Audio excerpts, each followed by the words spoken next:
student, I am Firoz Khan, lecturer in physics at Sanskar Senior Secondary School, Badaur.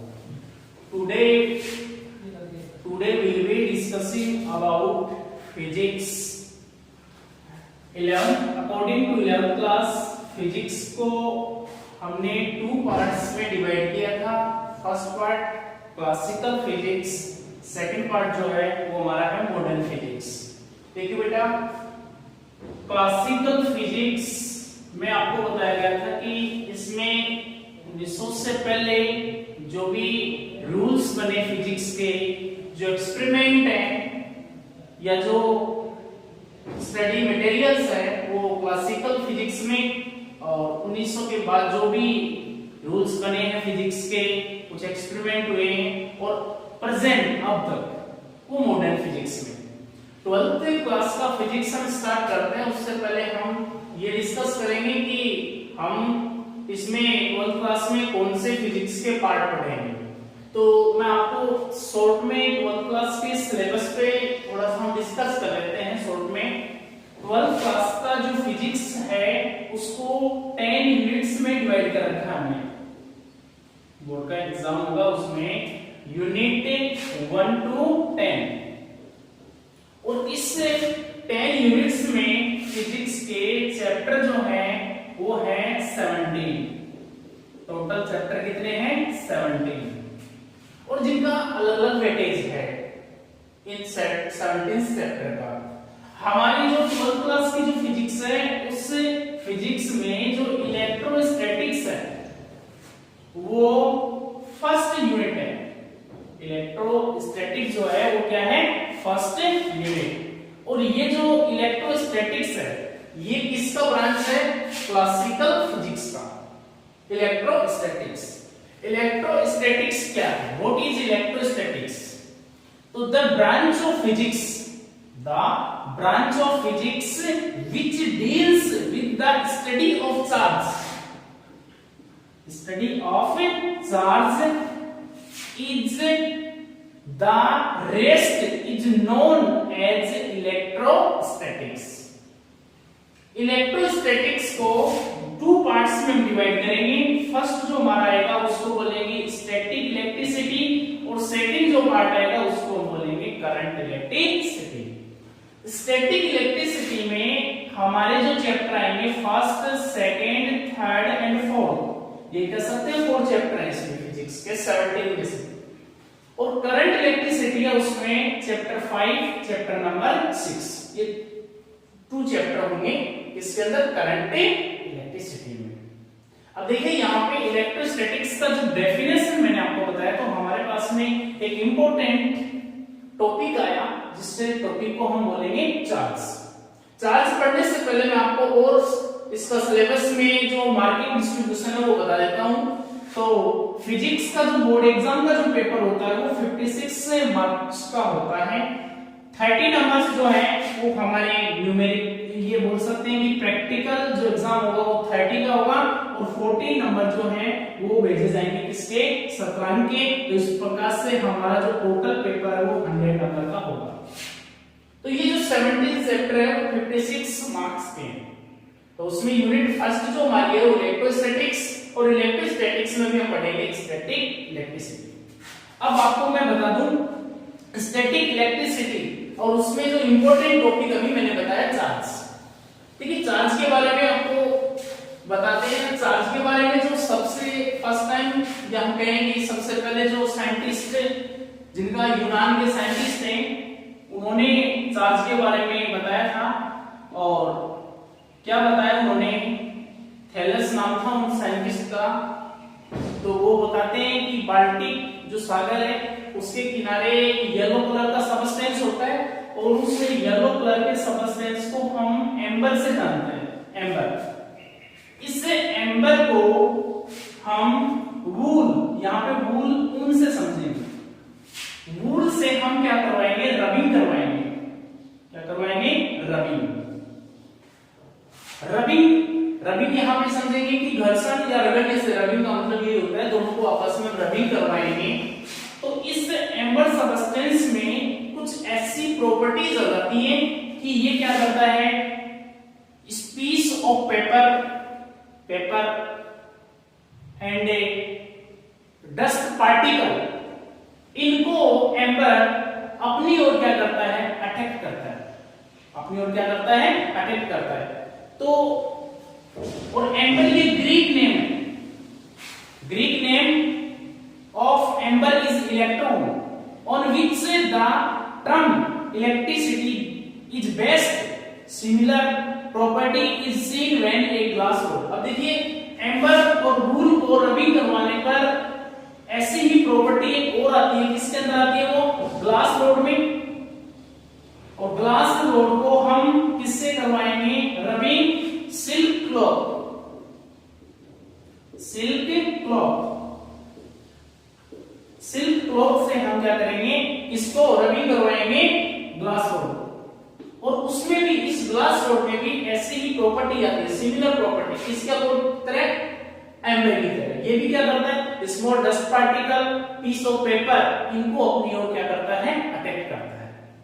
Benjamin, अब देखो ये क्यों हुआ, कैसे हुआ, इसका रीजन हम जानने की कोशिश करते हैं। जैसे मैंने कहा कि एम्बर है, आप उसको ले लीजिए ऑब्जेक्ट या फिर सिमिलर में मान, सपोज ऑब्जेक्ट, टू ऑब्जेक्ट हैं, एक ऑब्जेक्ट ए और दूसरा जो ऑब्जेक्ट है वो क्या है, बी। हम ऑब्जेक्ट ए और ऑब्जेक्ट बी को क्या करवाते हैं, रबिंग करवाते हैं। देखिए मैंने पहले भी बताया कि everyone substance made up atoms, तो एवरीवन सबस्टेंस में जितने पॉजिटिव होंगे उतने ही क्या होंगे, उसमें नेगेटिव होंगे। अब आप ऑब्जेक्ट ए और ऑब्जेक्ट बी को क्या करेंगे, रबिंग करवाओगे। रबिंग करवाने पर इन दोनों ऑब्जेक्ट के बिटवीन हीट या बोलते हैं कि एनर्जी प्रोड्यूस होगी या एनर्जी बनेगी। और एनर्जी बनने से हम सपोज ये मान लेते हैं कि ऑब्जेक्ट ए से सम इलेक्ट्रॉन ऑब्जेक्ट बी पर आ गए, ऑब्जेक्ट ए से कुछ या सम इलेक्ट्रॉन्स जो हैं वो किस पर आ गए, बी पर आ गए।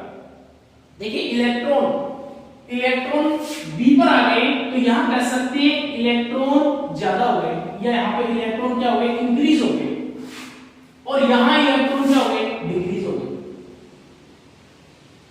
यहां ऑब्जेक्ट ए पर जो इलेक्ट्रॉन है वो तो हो गए डिक्रीज, कम हो गए, और यहां क्या हो गए, इंक्रीज हो गए। जितने इलेक्ट्रॉन इसमें इंक्रीज हुए हैं उतने इलेक्ट्रॉन इसमें क्या हुए, डिक्रीज हुए हैं। देखो चार्ज का यूनिट हम कूलम लेंगे, चार्ज का यूनिट क्या होगा, कूलम।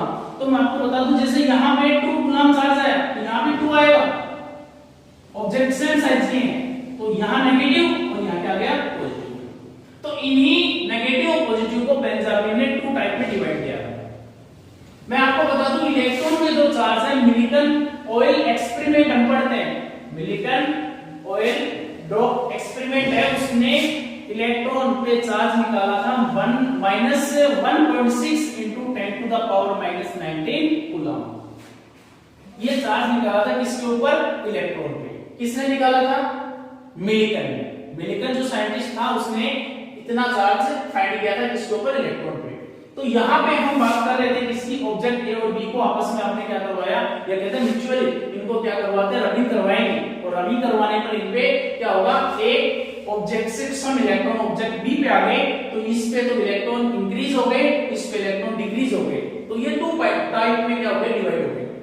अब मैं आपको बताऊं पॉजिटिव चार्ज, तो इसका डेफिनेशन क्या होगा, deficiency of the electron, deficiency of the electron, deficiency हम कमी को रिप्रेजेंट करते हैं, तो ये तो पॉजिटिव हो गया डेफिशिएंसी, और हम एक्सेस ऑफ द इलेक्ट्रॉन, ये हो जाएगा चार्ज कैसा, नेगेटिव। अब जो हम आगे पढ़ेंगे कि नेगेटिव चार्ज किस पे आता है, पॉजिटिव चार्ज किस पे आता है। तो ग्लास रोड जो होता है उसको आप सिल्क क्लॉथ से क्या करेंगे, रबिंग करवाएंगे, तो पॉजिटिव चार्ज तो ग्लास रोड पे आएगा, और सिल्क क्लॉथ है उसमें कैसा आएगा, नेगेटिव चार्ज। ऐसे आपको कहा जाए कि आपको वूल को एम्बर से आप करेंगे तो एम्बर पे तो नेगेटिव आएगा, और इस पे क्या आएगा, पॉजिटिव चार्ज आएगा। अब देखिए now we will discuss the different method of charge the object.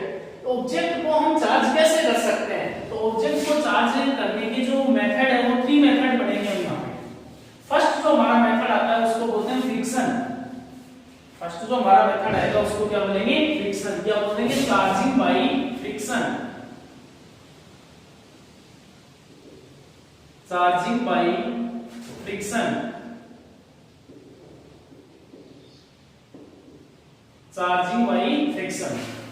इसमें क्या होता है देखिए, अभी बताया हमने charging by friction, friction rubbing से ही है। यहाँ पे ऑब्जेक्ट, ये तो ऑब्जेक्ट क्या है, ए ऑब्जेक्ट, और इसी के सेम साइज अनदर ऑब्जेक्ट, और अनदर ऑब्जेक्ट क्या है, डी। इन दोनों को म्यूचुअली आपस में रबिंग करवाएंगे। तो रबिंग करवाने पर क्या होगा, दोनों ऑब्जेक्ट, ये दोनों की दोनों ऑब्जेक्ट, बोथ ऑब्जेक्ट जो हमने ली थी वो कैसी थी, स्टार्टिंग में अनचार्ज ऑब्जेक्ट थी। कैसी ऑब्जेक्ट थी, अनचार्ज। अनचार्ज ऑब्जेक्ट हम कौन सी ऑब्जेक्ट को बोलते हैं, ऐसी ऑब्जेक्ट जिसपे चार्ज जीरो हो, या फिर ये कहें उस पर कोई चार्ज नहीं हो, उसको अनचार्ज ऑब्जेक्ट बोलेंगे। तो स्टार्टिंग में दोनों की दोनों ऑब्जेक्ट कैसी थी, अनचार्ज ऑब्जेक्ट थी। इनको हमने म्यूचुअली, म्यूचुअली का तो आपस में परस्पर ऐसे भी बोल सकते हो आप, इनको म्यूचुअली क्या करेंगे आप, रबिंग करवाएंगे। रबिंग करवाने पर क्या होगा, दोनों की दोनों ऑब्जेक्ट क्या हो जाएगी, चार्ज हो जाएंगे। होगा क्या एक्चुअल में, दोनों ऑब्जेक्ट पे जो चार्ज है वो मैग्नीट्यूड में सेम, मैग्नीट्यूड में सेम, बट नेचर इनकी क्या होगी, अपोजिट होगी। यानी एक ऑब्जेक्ट पे पॉजिटिव तो दूसरा जो ऑब्जेक्ट है उस पे क्या आएगा, नेगेटिव। ये जो प्रोसेस है इसको बोलते हैं फ्रिक्शन, चार्जिंग बाई फ्रिक्शन। तो टू ऑब्जेक्ट जो अनचार्ज है उनको हम चार्ज कैसे करेंगे, आपस में क्या करवाएंगे, तो म्यूचुअली रबिंग करवाओगे आप, तो रबिंग करवाओगे तो दोनों की दोनों ऑब्जेक्ट क्या हो जाएंगी, चार्ज हो जाएंगे। तो ये जो प्रोसेस आपका हो गया charging by friction. Second type जो आता है वो आता है चार्जिंग बाई कंडक्शन। देखिए चार्जिंग बाई कंडक्शन क्या होगा, what is charging by conduction, या फिर इसको कॉन्टैक्ट, शॉर्ट में कॉन्टैक्ट, चार्जिंग बाई कंडक्शन, या फिर इसको शॉर्ट में क्या बोलेंगे, कॉन्टैक्ट। हम क्या करते हैं, एक स्फीयर लेते हैं, और ये स्फीयर कैसा है, चार्ज स्फीयर। कैसा स्फीयर है, ये चार्ज है। इसको आप एक इंसुलेटर स्टैंड में, ये इंसुलेटर स्टैंड हो गया, इस पे रख देते हैं, मान लीजिए इंसुलेटर स्टैंड। इंसुलेटर स्टैंड पे एक अनदर स्फीयर सेम साइज का है, और इसको भी हमने क्या कर रखा है, इंसुलेटर स्टैंड पे रख रखा है।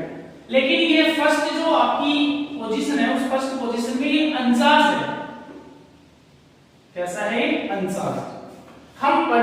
हम डिस्कस किस पे कर रहे हैं, चार्जिंग बाई कंडक्शन या फिर charging by contact. Sphere A charge sphere, sphere B ये अनचार्ज स्फीयर, इन दोनों को कांटेक्ट में लाएंगे। इन दोनों को किस में लाएंगे, कांटेक्ट में। तो कांटेक्ट में लाते क्या होगा, जो इस ऑब्जेक्ट ए से सम चार्ज ऑब्जेक्ट किस पे आ जाएगा, बी पे आ जाएगा। तो दूसरा जो हमारा सिचुएशन होगा वैसे होगा कि दोनों पे चार्ज सेम सेम आ जाएगा। ये कह सकते हैं ऑब्जेक्ट जो ए है उससे चार्ज ऑब्जेक्ट बी पे आ गया, और किससे आ गया, ये कांटेक्ट से। किससे आ गया, कांटेक्ट से आ गया, कांटेक्ट से आ गया। अब इसको आप अलग अलग करेंगे, दोनों को अलग अलग कर देंगे, तो ऑब्जेक्ट बी है वो क्या हो गई, चार्ज हो गई। ऑब्जेक्ट बी क्या हो गई, चार्ज हो गई। तो चार्जिंग बाई कंडक्शन क्या होगा, चार्ज ऑब्जेक्ट को कांटेक्ट करवाएंगे, किससे, अनचार्ज ऑब्जेक्ट से। तो ऑब्जेक्ट ए जो चार्ज है उससे सम चार्ज ऑब्जेक्ट बी पे आ जाएगा, सिमिलर ऑब्जेक्ट बी क्या हो जाएगी, चार्ज हो जाएगी। तो ये प्रोसेस क्या होगा, charging by conduction, charging by conduction. इसके आगे का जो है वो हम अगले वीडियो के अंदर